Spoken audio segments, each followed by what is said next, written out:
r/AskReddit. What's the best prank you've ever heard of /seen/experienced? My boyfriend's high school had a tradition of pranking this one science teacher every year. His graduating class disassembled an old car, dragged the pieces upstairs, and reassembled it in the teacher's classroom. There's even a video. Edit. My boyfriend is the guy filming everything and speaking behind the camera. No one knows for sure, but rumor had it that it was the chess club. That autumn of the senior year someone or someones wrote the principal's name as in a hole in grass seed across the berm on the other side of the school grounds. The next spring, when the grass was long you could make it out if someone showed you and you were looking for it. It was plain as day when the grass was freshly cut. Checkmate. Did this to a guy at work. Bowling league. Wasn't familiar. He threw 3 strikes in a row. When the monitor flashed a turkey he asked what it meant. We told him to go to the main counter because he just won a coupon for a free turkey. The staff had a blast with that one. Apparently the reason it's called a turkey is because bowling alleys used to have special events where they gave away prizes to people that accomplished various goals in a game, and the traditional prize for 3 consecutive strikes was a turkey.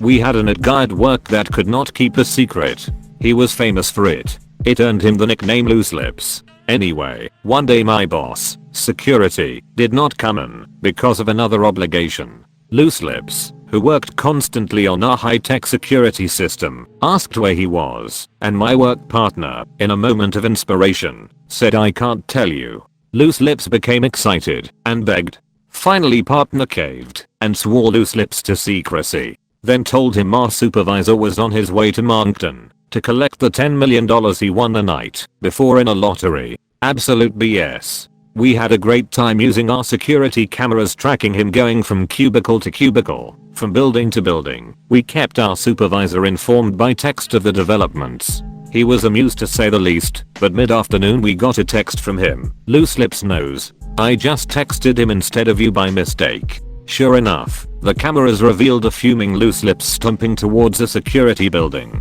He charged in, swore at us. He was not a happy camper. But wait, my partner said we swore you to secrecy. Who did you tell? Loose Lips' shoulders sagged. I told everybody, he moaned. Well, now you had better go tell them all the truth. Yeah, I guess. Much hilarity watching him retrace his steps. The great thing is the gag depended on his own character fault to be successful, and it was a great success. BTW, he didn't improve.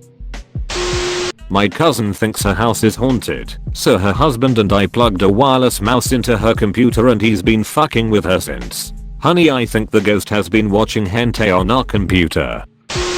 A lady in our office can sometimes be difficult, but she is a pretty good sport. She always complains about gaining weight, even though she has always been about the same size. One day I got the idea to start moving her desk back towards the wall about 1/4 inches after she left.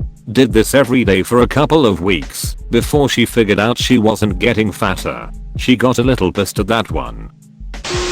This is on YouTube. You can look it up. It happened several years ago when Toy Story 3 came out. A guy edited the ending of Toy Story 3 so that the screen goes black when they are in the incinerator. Then the credits play, and gave it to his mum who hasn't seen it.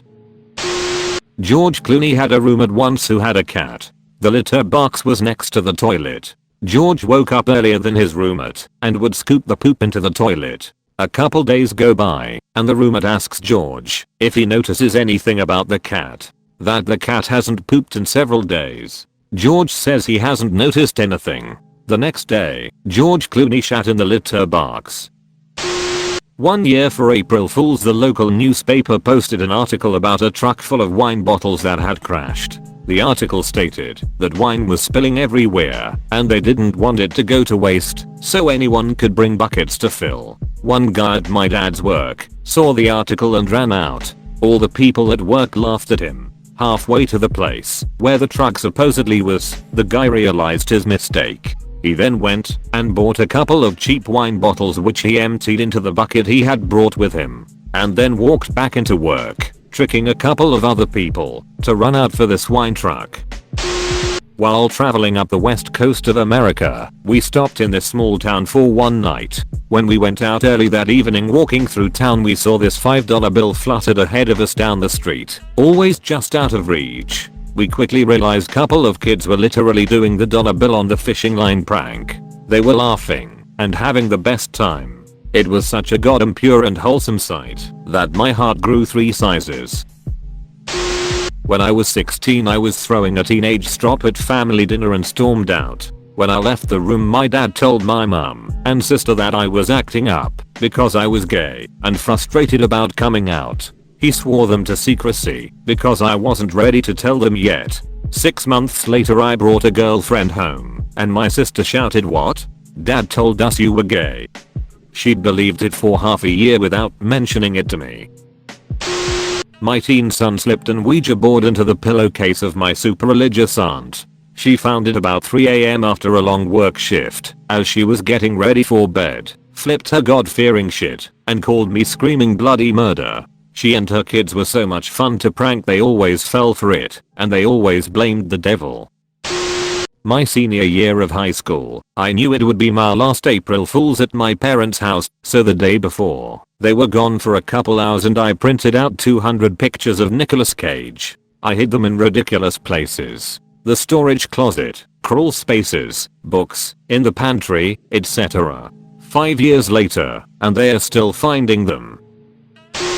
When I was in high school my sister used to set her alarm for 6 AM to get up and ready. One morning I had a brilliant idea and set my alarm for 5:45. I snuck into her room, jumped into her closet, and waited for her alarm to go off. She wound up snoozing her alarm. I wound up falling asleep in her closet waiting. When she woke up at 7 o'clock to get dressed an hour later she found her brother asleep in her closet. Definitely scared her, but didn't work as well as I hoped. I dive a float in the Rose Parade. This kid wanted to drive it so bad. He would not give up on asking, and it got a little irritating. So I told him, if you want to drive it, you need to go down to the DMV and ask to take the test for a Class F endorsement on your license. I didn't think he would take it serious but he did. Waited at the DMV to be told, "WTF are you talking about?" I was skateboarding down the street a few years ago when I noticed in the distance some young kids doing the invisible rope across the road to stop the car trick. With this knowledge I decided to play along, so I skated as fast as I could, and when they pulled the imaginary rope across the road I cracked a high ollie over it. They just cheered. I made their day. Saw a video on Reddit maybe 6 months ago of some guy showering off in a communal shower, and one guy kept putting just a little bit of shampoo in his hair each time he went to rinse, so the guy kept washing suds out of his hair. Good clean fun indeed. I covered some of those sour neon worms in salt and passed them out to my friends. A coworker, Tom, had a 10 AM scheduled poop every day, and every day he would take the New York Times from the break room with him. Yeah, this was like a 30-minute break. One day he was asked to stop doing that because other people wanted to read the paper and it was kinda gross. So he started signing on to the net website and printing out the crossword puzzle. Dude was so dedicated that he had a clipboard and a pen tied to a string on the board just for his daily BM. Tom would print the puzzle to the big printer in our mail room, which was out of sight from his office.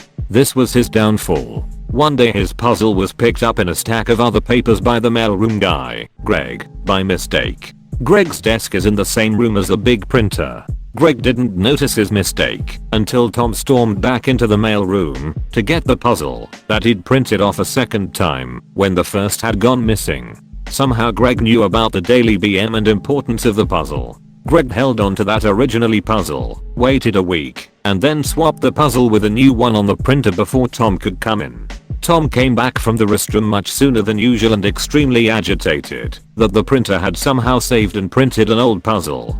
Greg did this occasionally for the entire year leading up to Tom's retirement, stealing or swapping puzzles so that Tom would occasionally return from the bathroom much sooner than usual, outraged that he'd had the same puzzle from last Tuesday or whatever. Greg didn't tell anyone until the last few months. By the end of Tom's time with us, it was the highlight of my morning to watch a flustered Tom blow through the office complaining about how horrible the printer is. Greg told the story at Tom's retirement party. The outrage was very real.